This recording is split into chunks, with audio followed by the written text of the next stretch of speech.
So, ready for some more adventures, are we?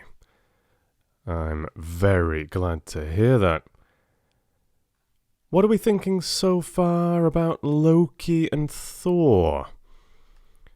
Of course, we were initially introduced to how the world was made and those involved in its creation, and Odin took centre stage for a little while, and then we were introduced to Loki and Thor, and both of those names have quite a large reputation. Loki often seen as a little bit more sinister, a little less likeable, and Thor as this more noble, awe-inspiring kind of character. But how do you feel about these tales so far, how these two have been portrayed? Someone told me that they thought that Thor was a little bit of a jackass. So I'd like to hear what you think. Are we Team Loki or Team Thor so far? And today I would like to delve further and deeper into these tales and share some of my stories of the giants. So ever since Odin and his brothers had killed Ymir, the first king of the frost giants, nearly every giant in Jotunheim had hated the Aesir gods. The giants seized any chance offered to challenge the gods and take their revenge.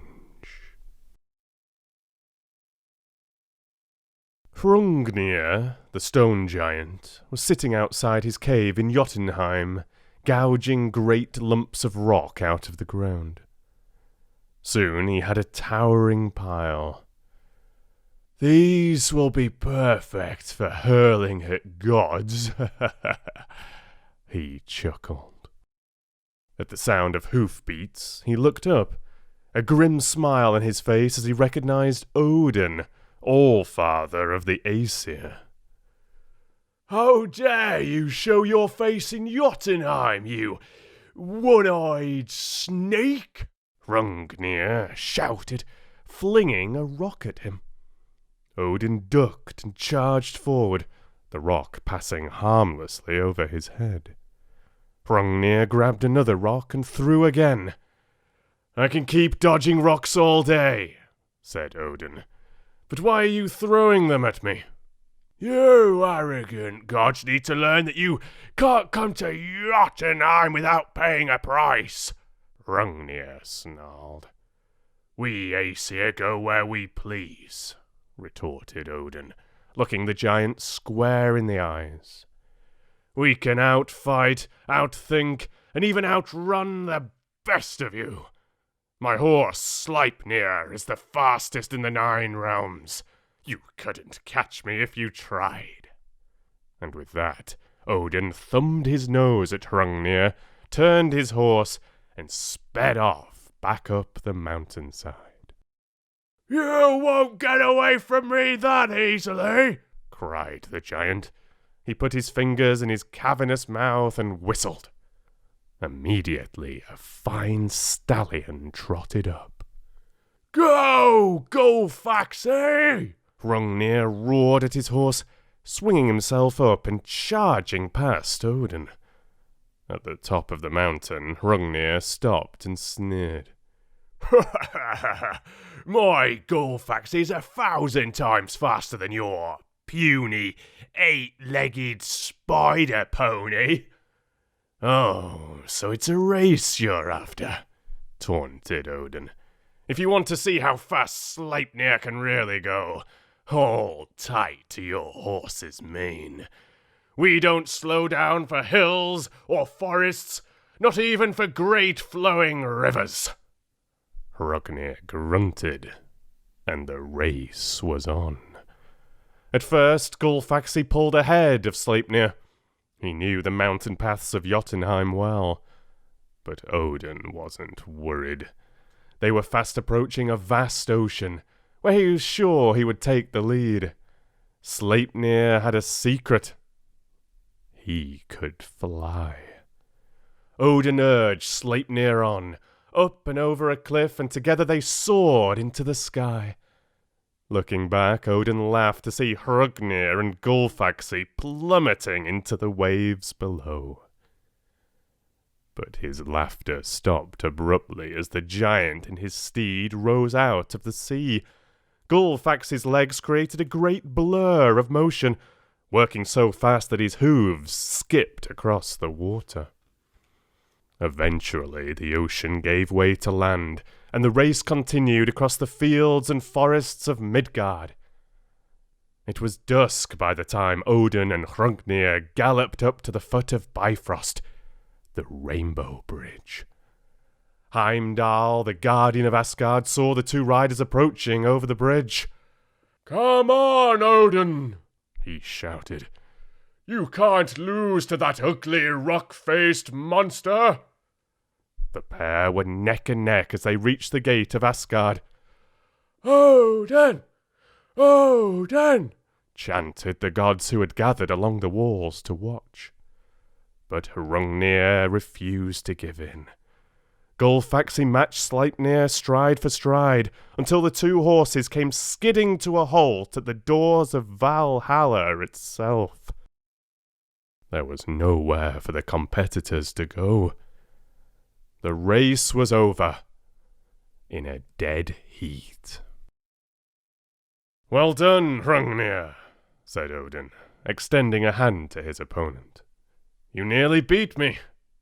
"Even though you cheated by racing on a flying horse," said Hrungnir, knocking Odin's hand away.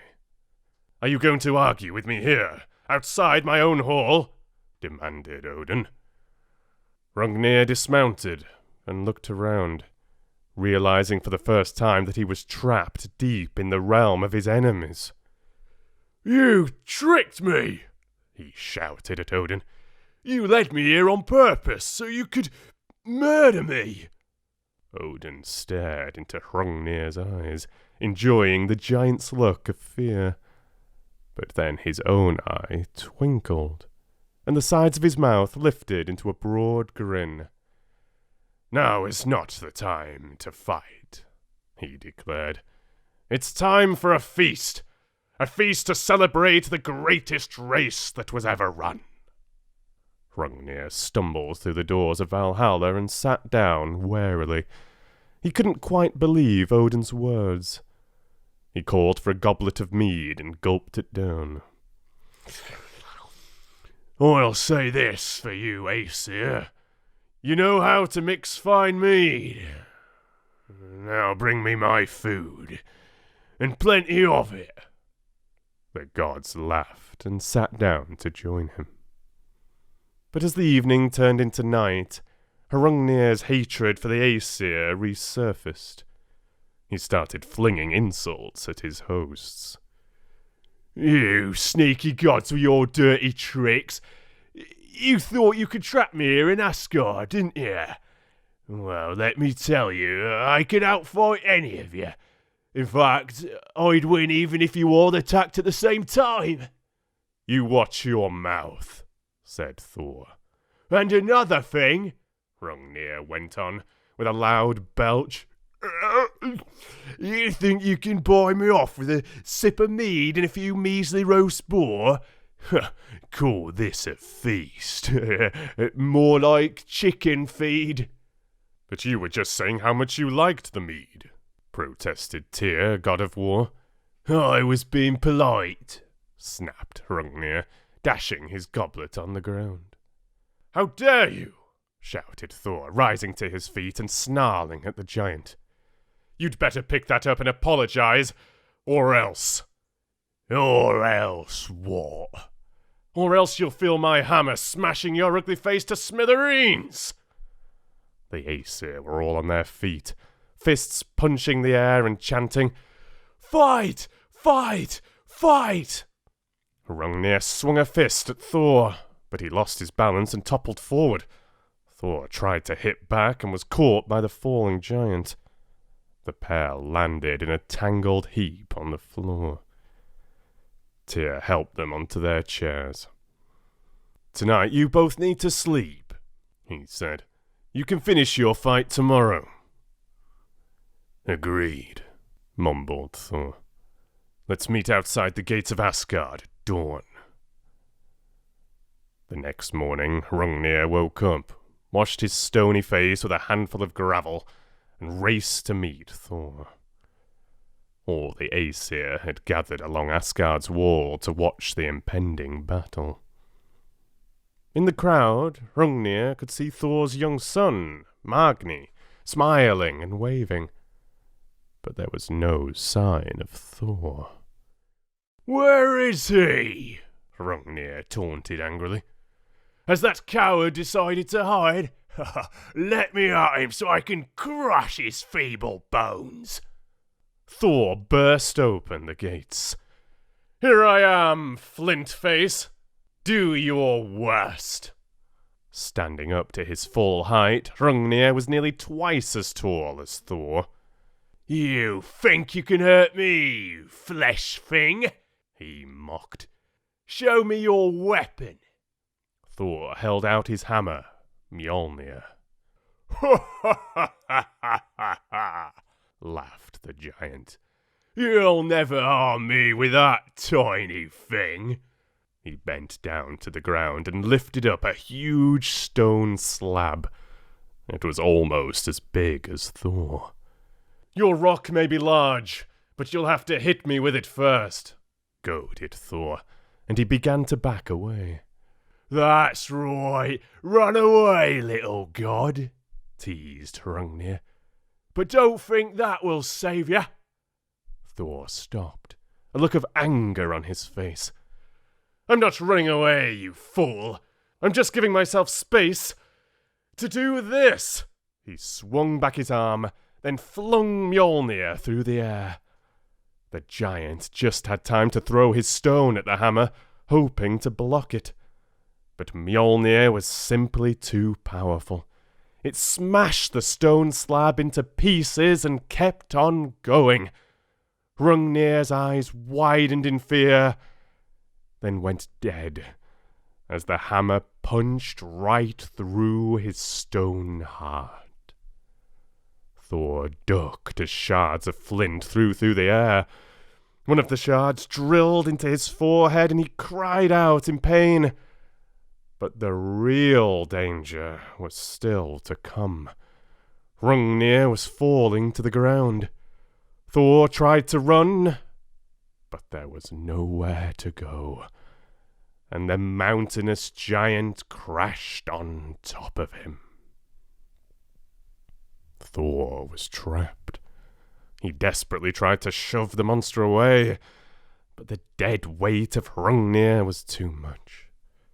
Tyr and Balder raced down from the war to help, but even the three Aesir together weren't strong enough to lift the giant. "Father, what's the matter?" called Thor's son, Magni, from the crowd. "Why don't you come out?" "I'm stuck, son," Thor grunted in reply. "But it's only a little giant," said Magni, jumping off the wall. He crouched down and put his hands under Hrungnir's massive chest. The watching crowd gasped as the child lifted the giant high above his head. Thor crawled out from underneath and hugged his son. "How strong you've become, young Magni," he said proudly. "One day you will grow up to be an even greater warrior than your father.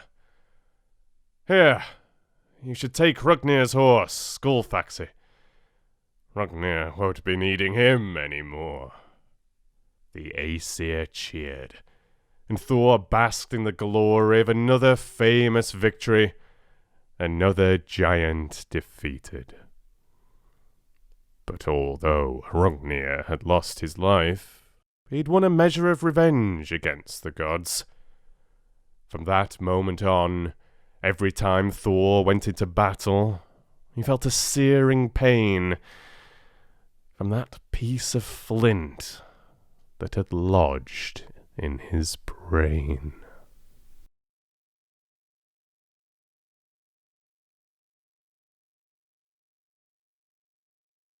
Thiazi the giant lived on a high mountain at the far-flung edge of Jotunheim.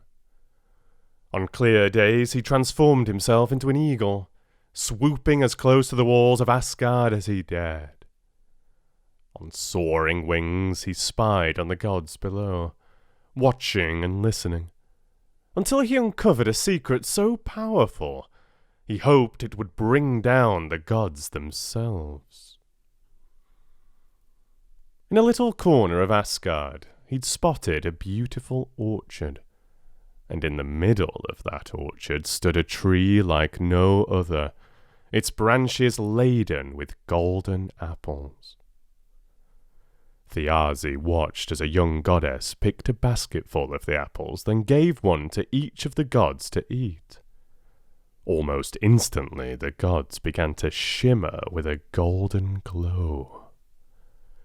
"Those apples are magical," thought Thiazi. "I must taste one for myself." He sat and waited for one of the gods to leave the safety of Asgard. He didn't have to wait long. The very next day, Odin, his brother Hrungnir, and Loki came ambling down the rainbow bridge.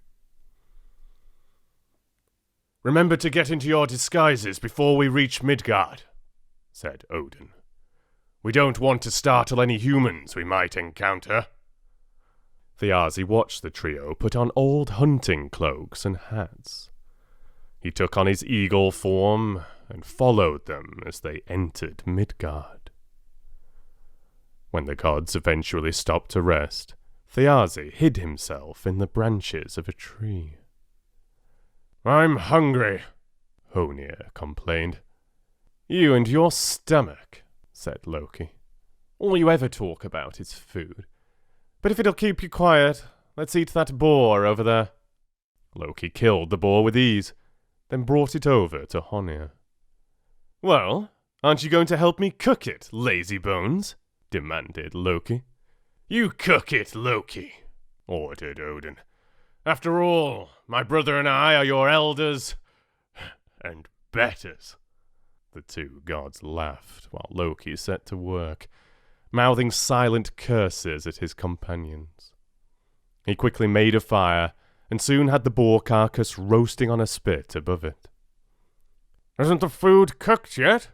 Hrungnir grumbled, coming over to inspect the meat. "I don't understand," said Loki, hacking off a piece with his knife.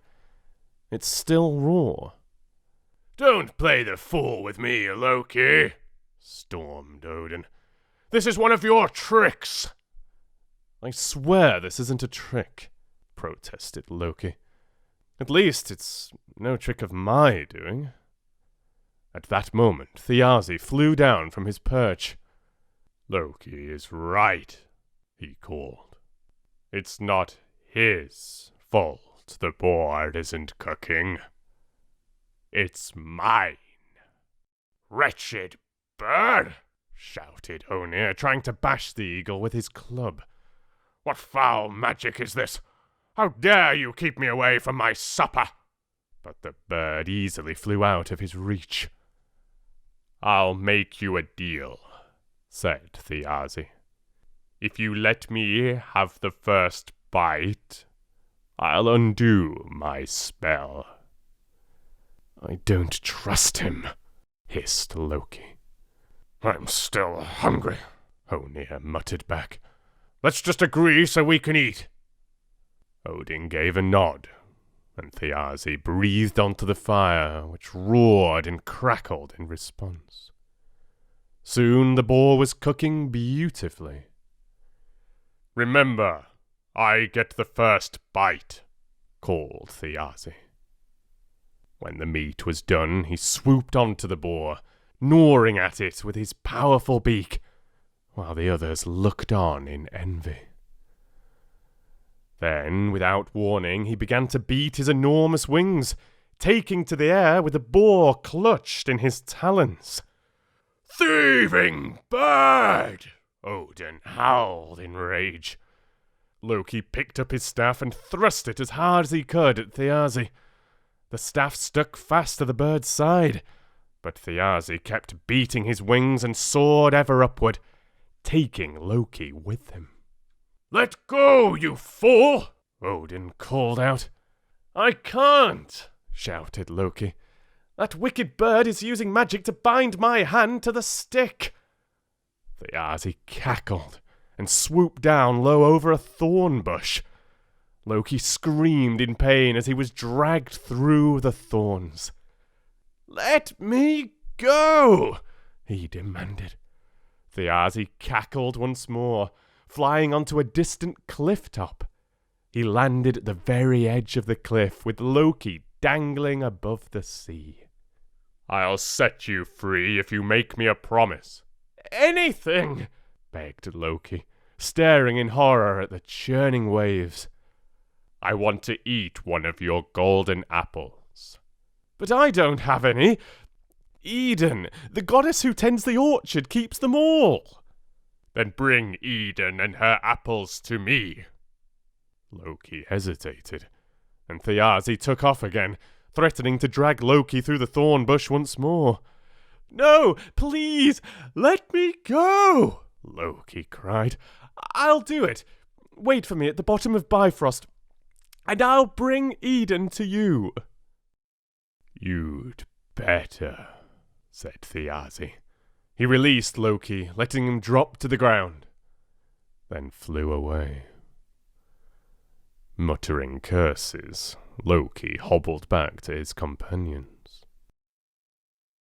"What happened to you?" Hrungnir asked.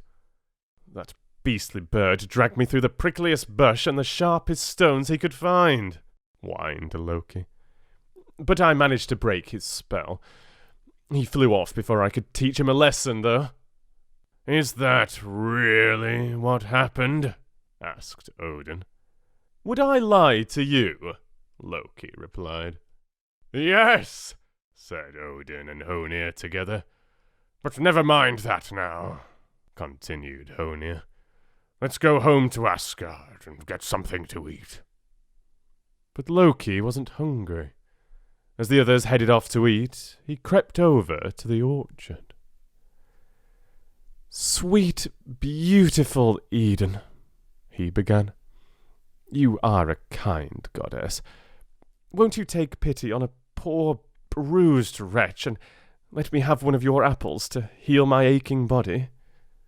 Eden smiled and brought out a basket of apples. She loved to watch the gods eat her apples, to see their youth and happiness return as the magical fruit restored their bodies.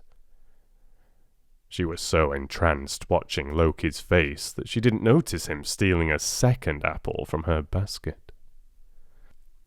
"Thank you, Eden," said Loki, wiping syrupy juice from his lips. "Do you know, while I was in Midgard, I found a tree with its own golden apples, just like yours." He dropped the stolen apple from his sleeve and gave it to Eden. "But that's impossible," she declared. "Let me show you," said Loki. "Bring your basket of apples and come with me. We can compare yours to the ones from the tree in Midgard. Wouldn't it be terrible if humans discovered the secret of eternal life?" Filled with curiosity, Eden agreed, and the pair set off down the rainbow bridge to Midgard. But no sooner had they arrived than Thiazi swept down on them, claws outstretched. He snatched Eden and her basket, then soared back up into the sky. Loki filled his voice with false fury. "Come back, you scoundrel!" he called, pretending to leap after the bird, his fist raised. "The apples!" Eden cried from above.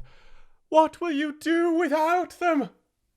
But as soon as Eden had disappeared over the hills, Loki allowed himself to smile.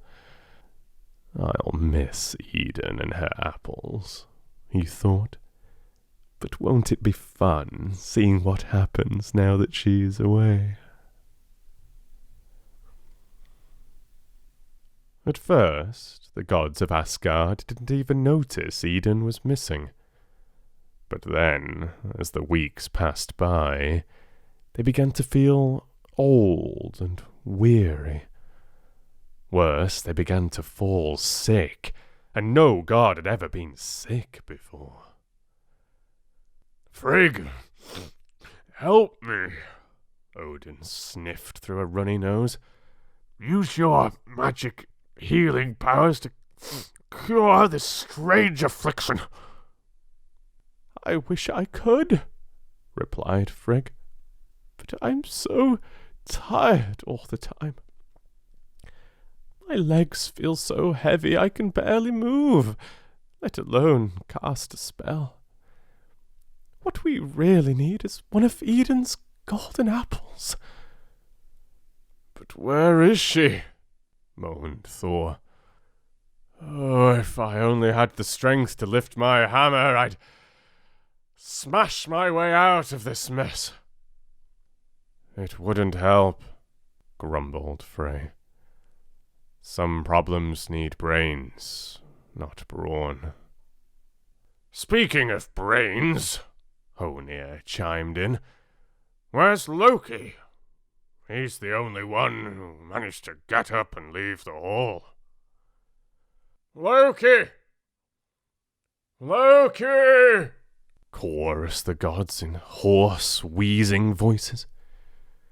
They had to wait a long time before Loki came back into the hall. "What's the matter?" Loki asked. "You must find Eden, Loki," called Odin.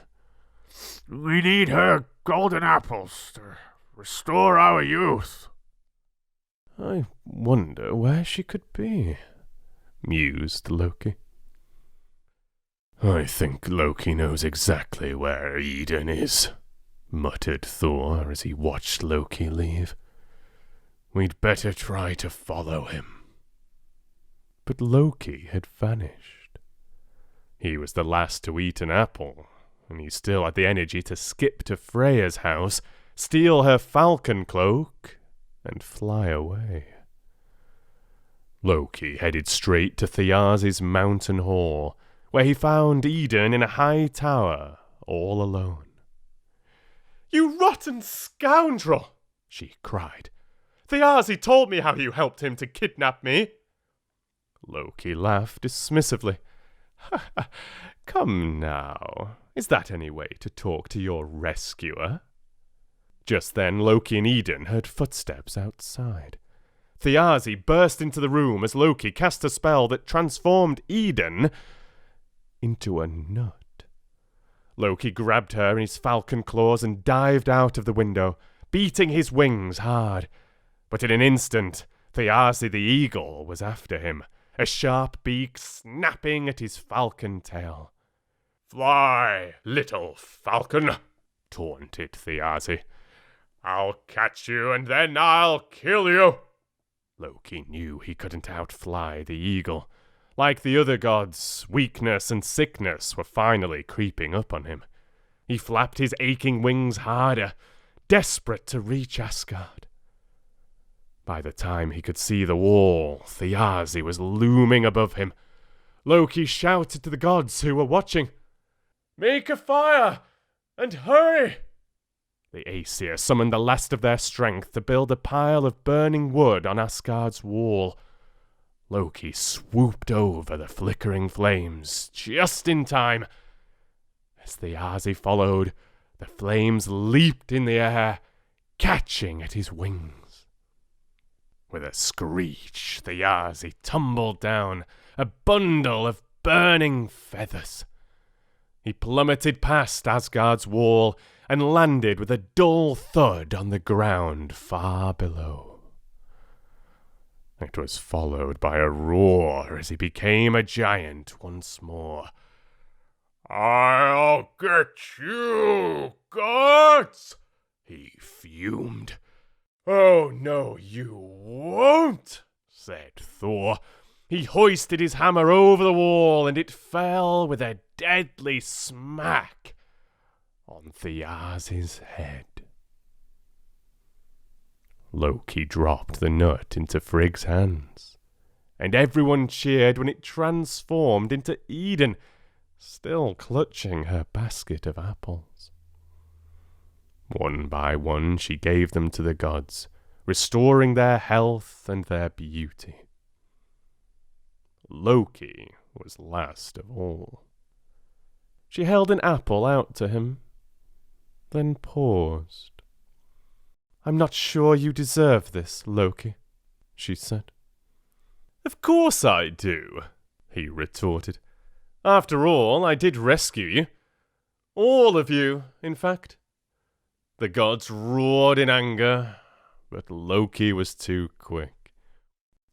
"I'll see you later, when you've had a chance to see the funny side," he taunted, snatching the apple and running off to hide.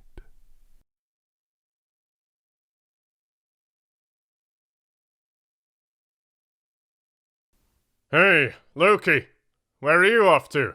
yelled Thor as he watched Loki climbing over the great wall of Asgard. "Shh!" hissed Loki. "I'm going into Jotunheim to spy on the frost giants. I think they're up to something. But there's no point if you shout it so loudly their guards can hear." "I don't believe you," said Thor. "Every time you go into Jotunheim, you make trouble for me. I bet you're going to plot some tricks with the giants. How dare you doubt my loyalty to Asgard?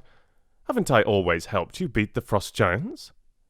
"Even if you're right, I still don't trust you," snapped Thor. "I'm coming with you, and we're not going to sneak around either. Wait there." A few moments later, Thor came thundering by on his chariot, his goats, Tooth Gnasher and Tooth Grinder, champing at the bit. "Jump on, Loki, unless you think you can keep up with me on foot." Loki leaped onto the chariot.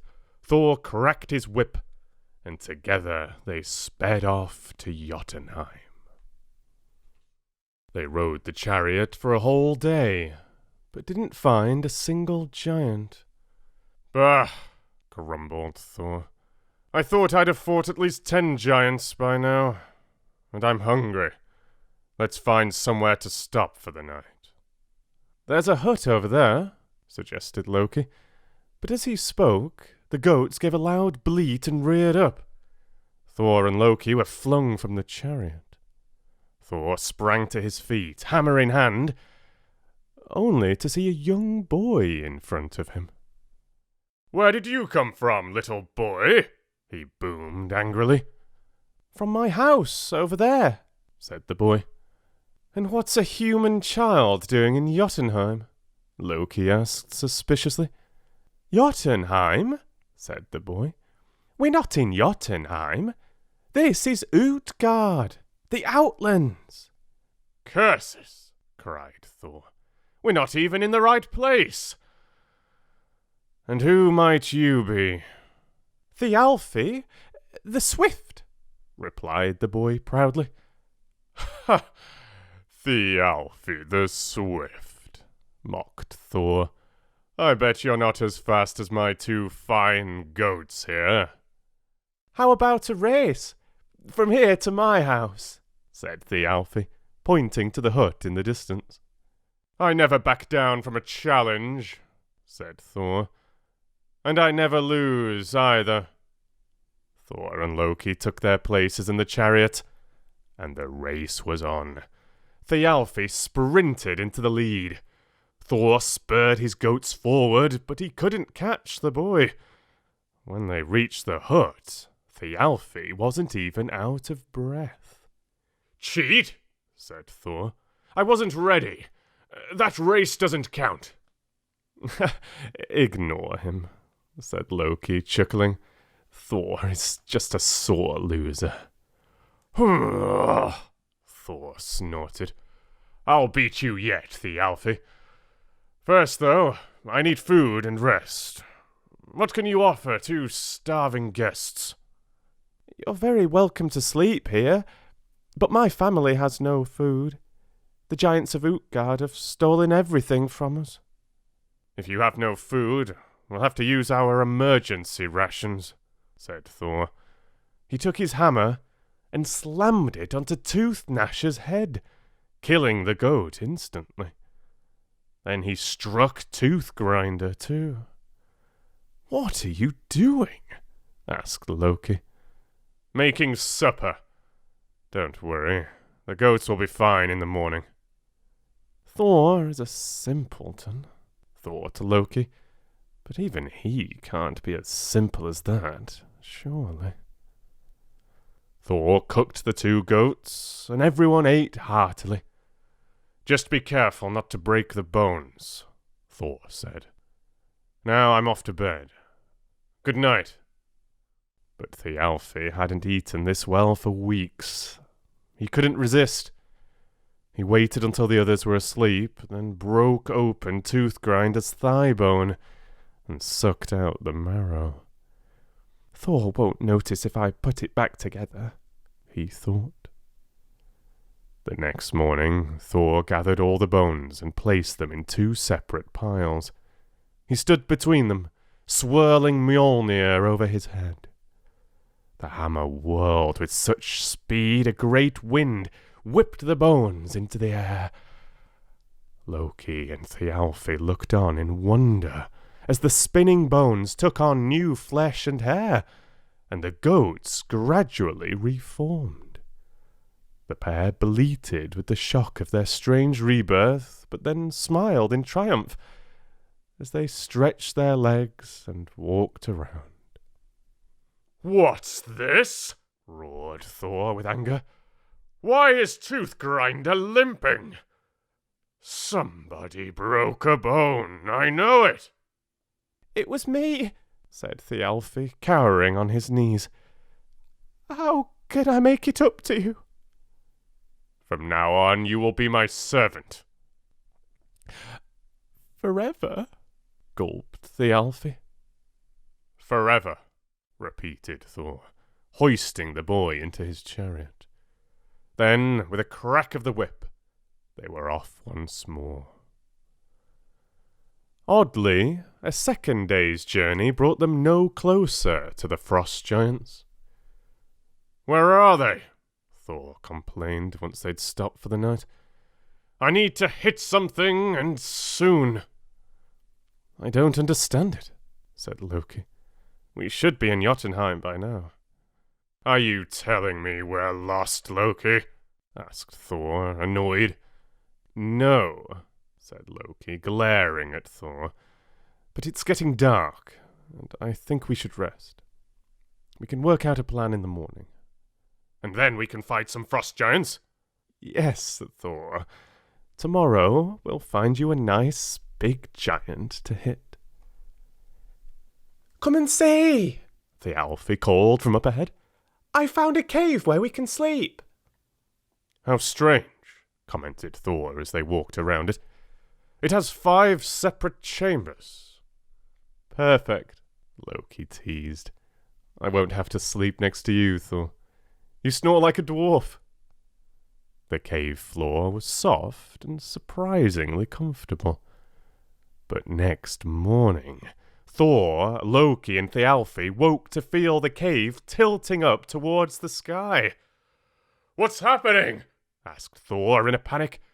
"Why is the ground moving?" Before anyone could answer, all 3 of them tumbled out of the cave and landed with a thump on the ground. "By Odin's all-seeing eye!" Thor cried, pointing to the sky. "Look at that!" Loki and Thialfi looked up to see a giant so tall his head touched the clouds.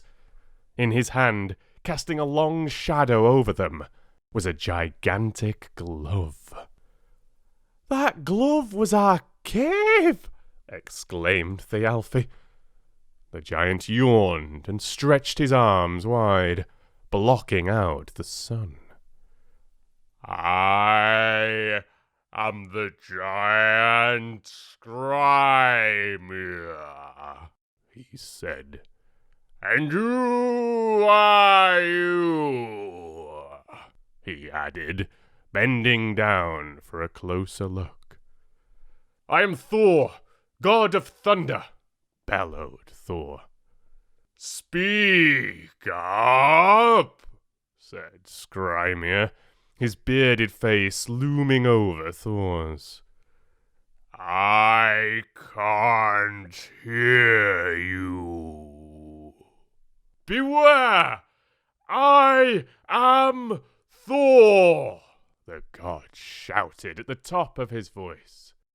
"But you're so tiny," said Skrymir. "I can't believe any giant could be scared of you." "Oh no?" Thor retorted. "Well, let me show you why I am feared throughout Jotunheim." He hoisted himself up on the giant's beard and climbed his craggy face. When he reached the top of the giant's head, he brought down Mjolnir with a crashing blow. "See, Thor," laughed Loki. "I told you we'd find a nice big giant to hit." But Thor wasn't laughing. His hammer blow had barely dented the giant's head. "Did you swat a fly off my head?" asked Skrymir, brushing Thor to the ground. "That's very kind of you." "My mightiest blow, compared to someone swatting a fly? How can this be?" "Do not take it to heart, little god," said Skrymir. "We giants of the Outlands are far more powerful than those frosty upstarts in Jotunheim. Come, I'll show you the way to the hall of my king, Utgard Loki."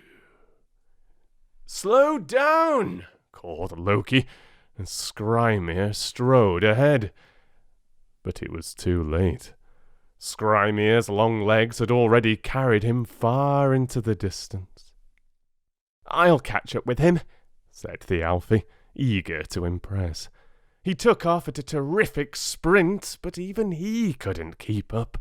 Skrymir's every step measured a mile. Thor and Loki followed in the chariot, and eventually they arrived outside a great hall. Skrymir was nowhere to be seen. Instead, at the entrance, they saw Thialfi standing beside an elegantly dressed giant, only a head or two taller than Thor. "I am Utgard Loki, king of Utgard," he said. "Welcome to my hall. Please, come inside. You are my guests." "I don't trust him, Thor," hissed Loki. "A giant being nice. It has to be a trick." "Don't be such a coward, Loki," Thor whispered back. "Even if this is a trick, I can always smash my way out with Mjolnir." "And that worked out so well against Skrymir," Loki pointed out sarcastically. "What's this?" interrupted Utgard Loki. "Are you arguing with each other? Please put aside your squabbles and come inside to eat." "Proper food at last," said Thor. He followed Utgard Loki to a huge table laden with food and helped himself to a plate of roast boar. Loki sat next to Thor, sniffing the food on his plate suspiciously. "How do we know this isn't poisoned?" he asked. "Ah, Loki," said Utgarda Loki. A perfectly reasonable question coming from a trickster like you. But I assure you, the food here is good to eat. To prove the point, he took a hunk of bread from Loki's own plate and ate it himself. The food is excellent, Loki, mumbled Thor through a mouthful of meat. And everyone in Asgard knows you have the biggest appetite, although it doesn't show on your feeble frame. What's this? Asked Utgarda Loki. Is it true, Loki, that you are a champion eater? Well, I'm not one to brag, replied Loki, lying shamelessly. But yes, it so happens I am. Excellent. We shall have a contest. Wait here. Utgarda Loki stepped through a doorway and returned with a short giant only a little larger than Loki. This is Loki, he said. He is Utgard's champion eater. Loki took a seat at the far end of the table, opposite his opponent. Utgarda Loki summoned his servants, who piled the table high with bread, meat, cheese, and fruit. Loki smiled, full of confidence. Let the contest begin, declared Utgarda Loki. Loki chomped his way through 4 loaves of bread and 3 roasted oxen before looking up to check on his opponent. He couldn't believe it. Loki had devoured every last crumb. How? Started Loki, before falling into a stunned silence. Ah, laughed Utgarda Loki. No one is a match for Loki.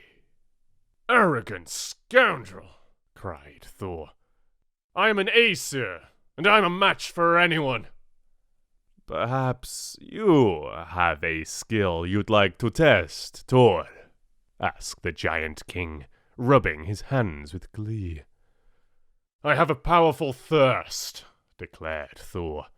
I challenge you giants to a drinking contest. Well, there is no one to answer your challenge, said Utgarda Loki. But I can still arrange a little test of your prowess. He snapped his fingers, and 2 servants brought out the biggest drinking horn Thor had ever seen. No giant has ever managed to drain this horn completely. Think you can do it, Thor? Simple, said Thor, grabbing it eagerly. For long minutes he gulped from the horn. But when at last he set it down, it was nearly as full as before. What? Cried Thor. That's not possible. And he drank again, longer and deeper. He drank until his belly felt fit to burst. But still the horn was almost full. Thor's face turned purple with rage, and he let out an almighty roar. This cannot be, he shouted. Let me challenge a giant, Thialfi piped up. I can't eat or drink like a god, but I can outrun anybody. At least anybody my own size. Is that so, young human? Said Utgarda Loki. Perhaps you'd care to test your speed against Hugi here. Shall we say 2 laps of the hall? Thialfi turned to Hugi. He doesn't look like a sprinter, thought Thialfi. I bet I can beat him. Utgarda Loki gave a signal and the 2 set off. Hugi finished before Thialfi was even halfway through his first lap. Embarrassed, Thialfi hid behind Loki and Thor. I just don't understand it, said Thor. How can we have lost every challenge? We must defend the name of Asgard. Utgarda Loki, I demand a test of strength. My muscles have never failed me." "Very well, Thor," said the giant king. "Here is a challenge I'm sure you'll find very easy. Lift my cat above your head." A black cat jumped out from beneath Utgarda-Loki's chair and slunk towards Thor. He grabbed the cat around its waist and tried to lift it. With every sinew straining, Thor managed to raise one of the cat's paws off the ground before collapsing in an exhausted heap on the floor. "This is intolerable," growled Thor. "Give me someone I can fight, loathsome king, before I bring this entire hall down around you." "Let me go easy on you, Thor," replied Utgarda-Loki. "You must be tired after all your exertions." He beckoned to an elderly woman in the corner, who shuffled towards them. "This is Eli, who nursed me when I was a child. If you can wrestle her to the ground, I'll acknowledge that you, Aesir, are worthy foes." "I wouldn't normally fight an old woman," said Thor, "but I'm so angry I'll make an exception just this once." He wrapped his arms around the woman and started to squeeze. At first he seemed to be winning, as Eli's knees shook. But then she grabbed his shoulders with her bony hands and applied such pressure that it was Thor's turn to buckle. He went down on one knee, pushing against the crone with all his might, the veins in his forehead bulging with the strain. But he couldn't hold out forever. "Enough!" Thor shouted at last. "I give in." Utgarda-Loki nodded at Eli, who let go of Thor. The defeated god shuffled over to Loki and Thialfi, who both looked astonished to see the mighty Thor laid low by an old woman and a cat. "Let's leave this unholy place," said Thor, "and never tell anyone what happened here." "Before you leave, you must make me a promise," said Utgarda-Loki ominously. "What promise?" demanded Thor. "You must promise that the gods of Asgard will never attack the giants of Utgard. It is no great request. After all, have you not learned that to challenge us would lead only to defeat?" Scowling, Thor and Loki placed their hands on Utgarda-Loki's. "By Odin and Frigg, All-Father and All-Mother of Asgard, we swear never to attack." "By Odin and Frigg, All-Father and All-Mother of Asgard, we swear never to attack," they intoned solemnly. Dejected, the trio trudged out of the hall and into the mists of Utgard. They climbed back into Thor's chariot and were about to speed off when Utgarda-Loki appeared in front of them. "Wait," he commanded. "Since you've made your promise, I'll reveal the truth." "The truth?" asked Loki. "Yes," replied the king. "All was not as it seemed, for I, Utgarda-Loki, king of Utgard, am a master of illusions." "Explain yourself," demanded Thor.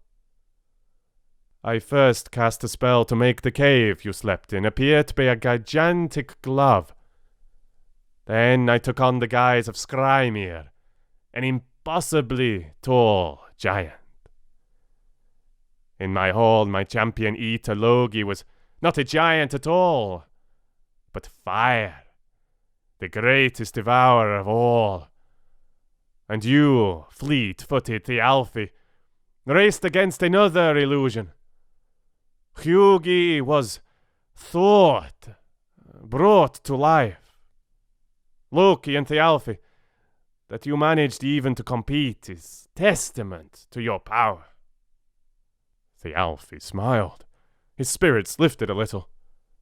But Loki was deep in thought. If these giants can wield such powerful magic, maybe I should switch my loyalty to them. What about my challenges? Asked Thor. What tricks did you dare to play on me? You, Thor, have nothing to be ashamed of, said Utgarda Loki. The horn you drank from drew its liquid from the great ocean that surrounds Midgard. And my cat was no cat at all. It was Jormungand, the world serpent.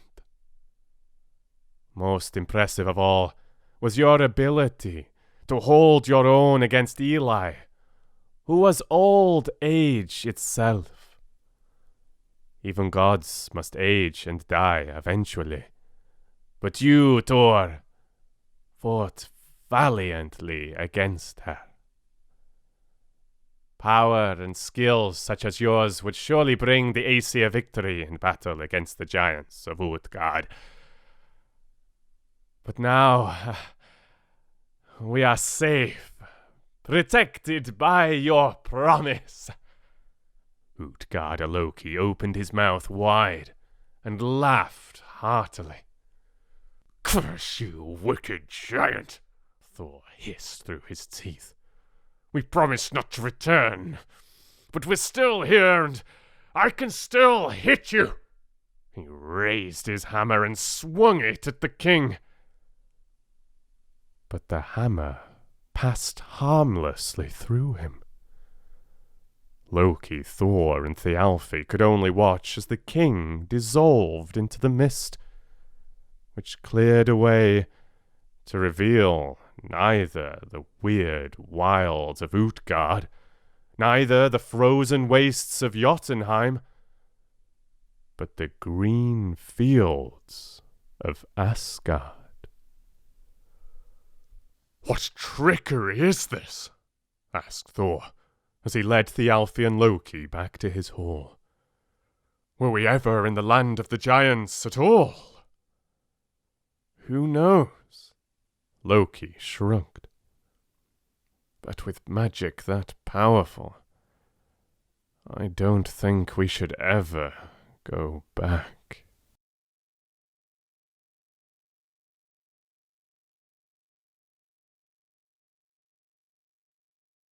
So you see, perhaps even the gods can be bested. I would especially love to hear what you thought of that third story. If you have any reflections, perhaps, on some of the morals of that story. It was certainly a humbling tale, and I personally love the twists and turns in that one. I hope you enjoyed these 3 stories today. 3 stories of the giants. I thought they were very good fun. And next time I see you, if you care for some more of these remarkable tales, I'm going to share with you the stories of the Golden Curse. And I think I'll just leave you puzzling over what that could all be about. I'm just going to say that it will involve a deadly dragon and one man's desperate desire for revenge. So join me next time. And please bring a little bit more mead, if you could be so generous. I ran dry about halfway through today's tales. You take care on your travels and on your own adventures. Stay safe at home. be well. And I'll read to you soon.